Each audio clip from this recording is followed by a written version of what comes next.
globalement, je vais épargner. Ah oui, mais clairement. C'est pas que j'ai pas confiance dans le système actuel, mais c'est que je préfère me débrouiller par moi-même. Je pense que c'est hyper important de pas mettre tous ses œufs dans le même panier. Je pense pas que la retraite soit suffisante. Je veux être propriétaire pour pouvoir anticiper la retraite, pour plus avoir au moins la charge du loyer. Je pense qu'on cotise à côté pour avoir quelque chose d'un peu plus sûr que le système de retraite comme il est fait aujourd'hui. Je mets de côté en me disant plus tard, je veux pouvoir être à la retraite et me dire tiens, je vais acheter un appartement au bord de la mer, je vais partir en voyage sans me poser de questions. Je pense que dès qu'on rentre dans la vie active, il faut commencer à s'organiser et voir comment on va pouvoir assurer nos vieux jours. Dès maintenant en fait. Dès maintenant. Je dois épargner. Mais sauf que le problème c'est que... Enfin le problème non, mais c'est que j'ai d'autres priorités. Je pense qu'il faut déjà que je me concentre sur ma vie présente avant de me concentrer sur ma vie future. Il y a le temps, hein. Ce qui compte, c'est d'arriver à 65 ans ou enfin à l'âge de départ à la retraite avec ce qu'il faut. Que je commence à 30, à 40 ou à 50, du moment que j'ai ce qu'il faut à 60.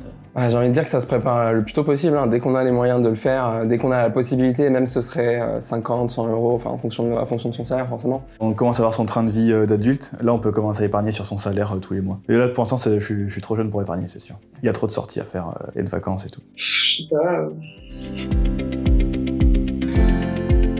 Épargner pour la retraite, c'est pas hyper séduisant comme projet. Je me dis que si c'est juste un pot commun, j'aurais beaucoup trop envie de piocher dans ça pour partir en vacances ou faire un truc comme ça. Donc au final, avoir un compte à part pour sa retraite, c'est peut-être une bonne idée. Ça empêche des tentations. Plutôt libre en se disant j'aimerais pas que par exemple mon mois à la retraite se dise je me suis privée à 21 ans quoi. Je dirais le service public parce qu'en vrai ils sont quand même faits pour ça. Ce serait pas le service public parce que c'est trop compliqué et si on n'y comprend rien, c'est à cause d'eux. Un banquier ou un assureur, ouais. Complètement. Parce que je pense que c'est des personnes de confiance. La banque, pourquoi pas, parce qu'il a aussi tout mon historique. Il va peut-être plus comprendre. J'aurais plus confiance en un indépendant parce que je me dirais que sa démarche est plus personnelle. Je pense qu'un acteur indépendant serait bien. Et qu'il puisse me dire tous les travers, tout ce qui se passe, etc. Et qu'on soit vraiment transparent aussi avec moi, vraiment être clair, net, précis.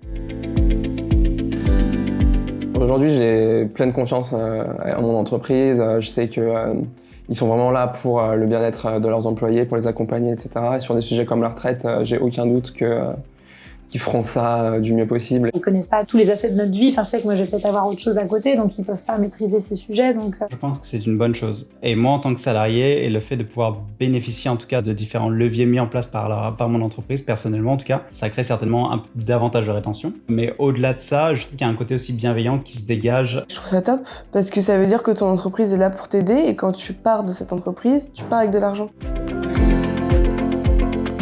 Que c'est un système qui est beau, qui est hyper solidaire et qui est complètement franco-français et je pense qu'on en est tous plus ou moins fiers.